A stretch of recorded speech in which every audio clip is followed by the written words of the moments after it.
होना चाहिए, ठीक है। चलो, आज हम लोगों ने हिंदी में कौन सा पाठ पढ़ा है? 15 पाठ है ना, 15वां पाठ पढ़े हैं, जिसका क्या नाम है? सूल पानी, है ना। तो हमने बोर्ड पे लिखा है आज का, सोनल ने लिखा है इस बोर्ड पे, है ना। पहले मेरे आने से पहले ही सोनल बोर्ड पे लिख कर तैयार कर चुकी थी। तो क्या लिखा हुआ है? डेट, ठीक है। कितना है डेट आज? 30 और मंथ कौन सा चल रहा है? 10वां मंथ कौन सा है? अक्टूबर है। सभी का आवाज आना चाहिए, एक बच्चे का आवाज नहीं सिर्फ, ठीक है। और डे कौन सा है आज? मंडे है। Monday, Monday means very good. और क्लास कौन सा है? 4 में हो ना आप लोग? ठीक है, 4 में। और ऊपर क्या लिखा हुआ है? क्याची का नाम है प्राथमिक विद्यालय माधोपुर। क्याची का नाम है? स्कूल का नाम है ना। रुक जाओ, ये ठीक से इसमें सटा हुआ नहीं था, ठीक है। क्याची है नाम विद्यालय का? माधोपुर, ठीक है। और उसके बाद कौन सा विषय हम लोग पढ़ रहे थे? हिंदी पढ़ रहे थे। हिंदी में क्या पढ़ रहे थे? सूल पानी, सूल पानी। हिंदी की किताब का नाम क्या है हमारा? कोपल नाम है। तो आज हम लोगों ने 15वां पाठ में हिंदी में चलो कम इन कौन सा ये चैप्टर पढ़े, कौन सा पाठ पढ़े? सूल पानी। अच्छा, ये बता दो कि सूल का मतलब क्या होता है? सूल का मतलब क्या होता है? भाला। देखो सभी लोग यहाँ भाला बनाए हैं ना, देखे हो सभी लोग भाला, ठीक है ना। क्या बहुत अच्छा चीज होता है क्या? हथियार होता है एक तरह का, नुकीला हथियार, है ना, ठीक है। क्या खेलने के काम आता है क्या? है ना, खेलने के काम आता है? नहीं, खेलने के काम नहीं आता है, ठीक है। किसी को नुकसान पहुंचाना रहता है, कोई बदमाश आदमी है, जैसे इस कहानी में सूलपानी नाम का एक राक्षस था, वो इस सूल का इस्तेमाल करता था, लोगों को परेशान करता था, मारता था, है ना। तो चूँकि वो अपने हाथ में रखता था सूल चूँकि हाथ में रखेंगे तो इसीलिए इसका नाम सूल पानी है। सूल मीन्स भाला, और पानी का मतलब होता है पानी। पानी का मतलब होता है पीने वाला पानी नहीं, उसमें छोटी नाव होता है ना, और दीर्घिकार होता है नाव में, ठीक है। ये है पानी, मतलब बड़ी नाव है, और क्या है? हर्षिकार है पानी में, है ना, नाव में हर्षिकार है, ठीक है। तो ये पानी का मतलब होता है हाथ, तो सूल पानी, ठीक है। सूल मतलब भाला, पानी मतलब हाथ, ठीक है। तो आज हम लोग कहानी में सूलपानी के बारे में जाने कि सूलपानी कौन था? एक राक्षस था। और कौशिक किसका नाम था? सांप का, ठीक है। और भगवान महावीर किस गांव में पहुंचे थे?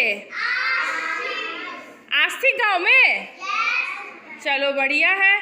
तो गांव वाले क्या भगवान महावीर को गांव में आने से रोक दिए थे? नहीं, उनको देखने के लिए तो पूरा भीड़ उमड़ गया था, है ना। कौन आया भाई? अरे भगवान महावीर आए हैं हमारे गांव में। सभी लोग उनको देखने के लिए पूरा इकट्ठे हो गए, भीड़ लग गया, है ना। अच्छा, ये बता दो कि गांव वाले लोग क्यों नहीं चाह रहे थे कि भगवान महावीर रात में पेड़ के नीचे रुके? क्यों नहीं चाह रहे?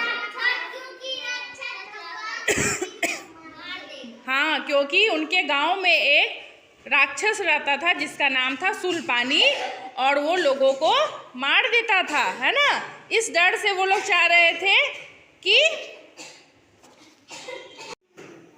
चलो, तो हम लोग पूछ रहे थे कि सूलपानी कौन था? राक्षस था। अच्छा, ये बताओ कि कहानी के अंत में सूलपानी क्या वैसा ही रहा या फिर वो बदल गया? बदल गया? क्या बोला भगवान महावीर से वो? बोलो। बोला कि हम अब लोगों को नहीं सताएंगे, है ना, लोगों को तंग नहीं करेंगे, ठीक है। यानी कि सुलपानी में क्या हो गया? परिवर्तन हो गया। पहले बदमाश था, अब वो भगवान महावीर का शिष्य बन गया, यानी कि अब वो उनकी बातों को सुनेगा, है ना। चरणों में गिरना मीन्स क्या होता है कि अब हम उनके बातों का अनुकरण करेंगे, वो जैसा बोलेंगे वैसा ही हम करेंगे, अच्छी अच्छी बातें सुनेंगे, अच्छी अच्छी बातें, है ना, बातों को हम अमल करेंगे अपने जीवन में, ठीक है। तो मज़ा आया आज का कहानी पढ़ने में? और कुछ छूटा तो नहीं इसमें? क्या छूटा बताओ? हाँ, इसका शब्दार्थ था, आज हम लोग शब्दार्थ भी पढ़े हैं। चलो बता दो तो कि उपचार का मतलब क्या होता है? ठीक है, इलाज, वेरी गुड। और सूल का मतलब क्या होता है? पानी का मतलब? हाँ। आक्रमण का मतलब? हमला। और कोई वर्ड छूटा? नहीं छूटा। चरण मीन्स क्या होगा? चरण मतलब पैर, वेरी गुड। तो हम लोग कहानी भी सुन लिए, कहानी जान भी गए और उसके कठिन शब्दों को भी हम समझ लिए, है ना। तो इससे हम लोगों को क्या रहेगा? कहानी समझने में मदद मिलती है ना, आसान हो जाता है हमारे लिए। जब हम लोग शब्दार्थ जान जाते हैं, शब्दों का अर्थ जान जाते हैं, तो हमारे लिए कहानी क्या हो जाता है? बहुत ही आसान हो जाता है, आसान हो जाता है ना।